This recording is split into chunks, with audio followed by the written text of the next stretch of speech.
getting ready to do the next part, and my chair has been taken over by Missy. So you're getting a different back view. Let's talk about the system. Now, Snow has grown up in a pseudo-fascist state, okay? What do I mean by pseudo-fascist? I mean, we don't know the type of fascism that they are managing. It does have the so-called pillars of fascism, which are represented by different people within the series and different ideas within the series, right? And the one that we see the most exploded is one of nationalism. Now, it's not going to be how you expect it to be, right? Because totalitarianism and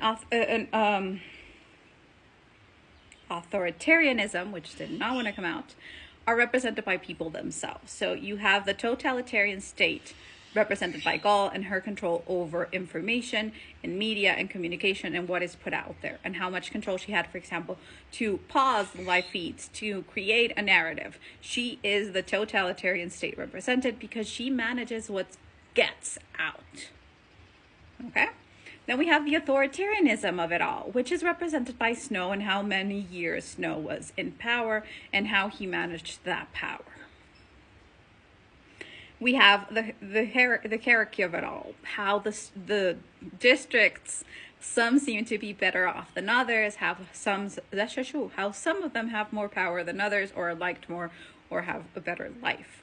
Or so it is believed by Katniss and what we have been explained. The other big part within all of this is the militarism and the creation of the us versus them. Okay? A very important part of fascism is the enemy of the state, the other. It is not us, it is them.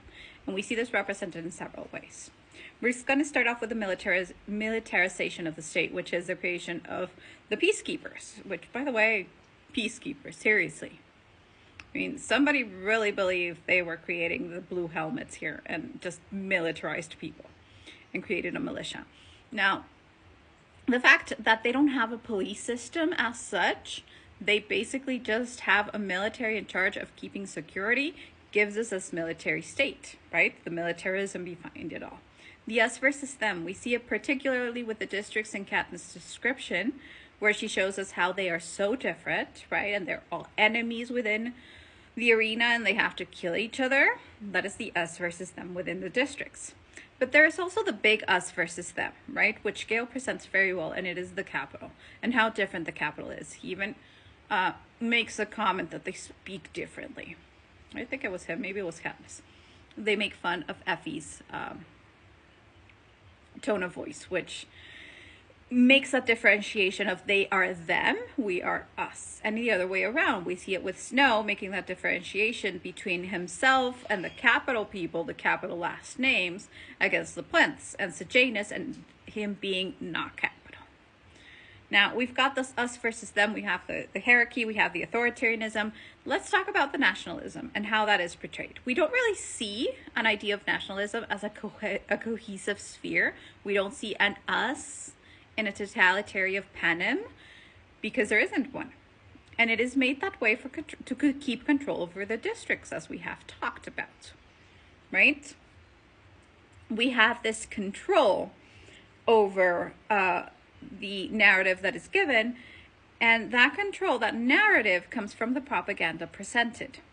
One thing the fascist states do wonderfully is propaganda. It's how they sell themselves to their own people. Now, you want marvelous examples of this? Go ahead, Google what was done under Stalinist Russia. Look at what the Soviet Union did to control their people. Look at how information was managed, how they presented videos, what was put out. Look at the films that were made under Hitler and the Nazi Party and everything that they've done. Again, I don't know if this video is going to get taken out because of what of language I'm using. Look at Maoism and what was done in China and the Little Red Book. Look at North Korea and what little we know about North Korea and what is actually happening inside of North Korea, or what comes out of the people that leave North Korea, right? All of these are representations of propaganda. And one thing that they did really well in the movies is create videos that were propaganda and showing us how the capital uses information and gives it to the people.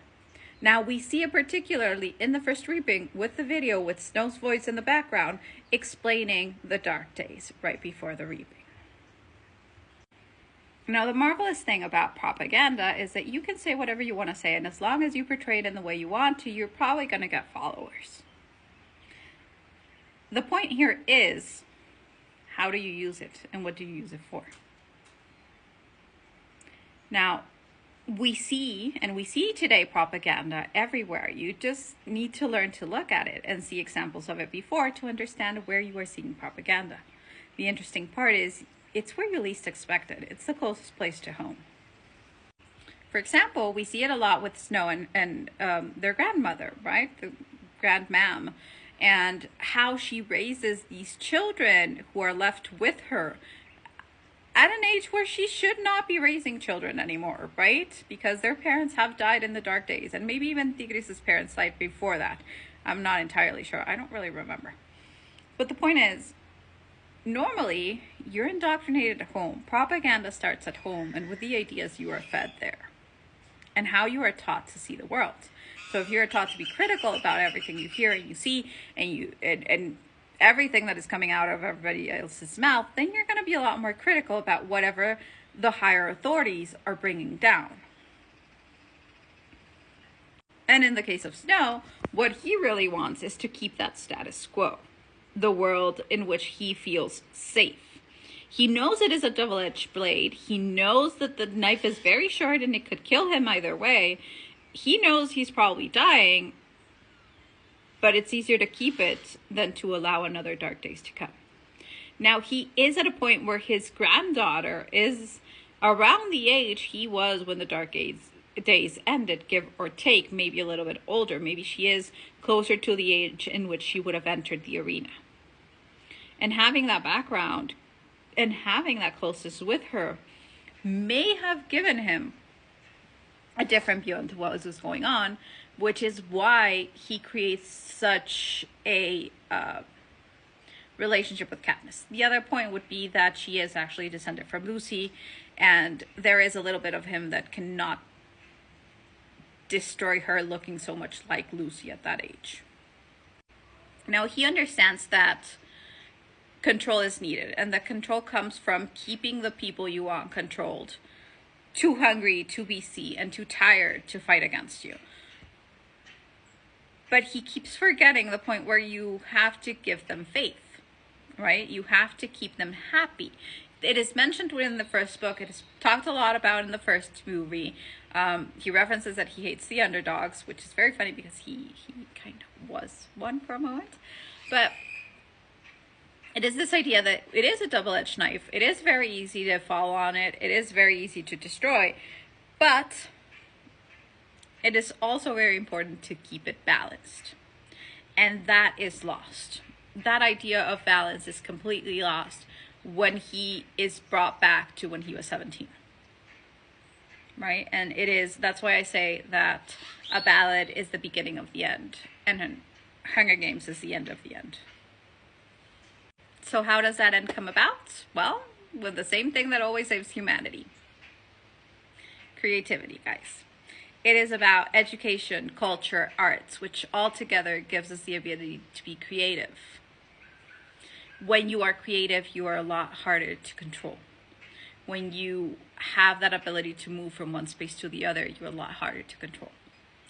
And it is very interesting that the person who uses that creativity and who uses the elements with which he grew up to destroy the system is someone who was completely benefited by the system itself. Now, if I say it's funny because, seriously, like you saw the difference and you made the change, right? You were comfortable within it, but you saw other people suffer. And I do believe at the end of the day, there was a lot of self promotion in it.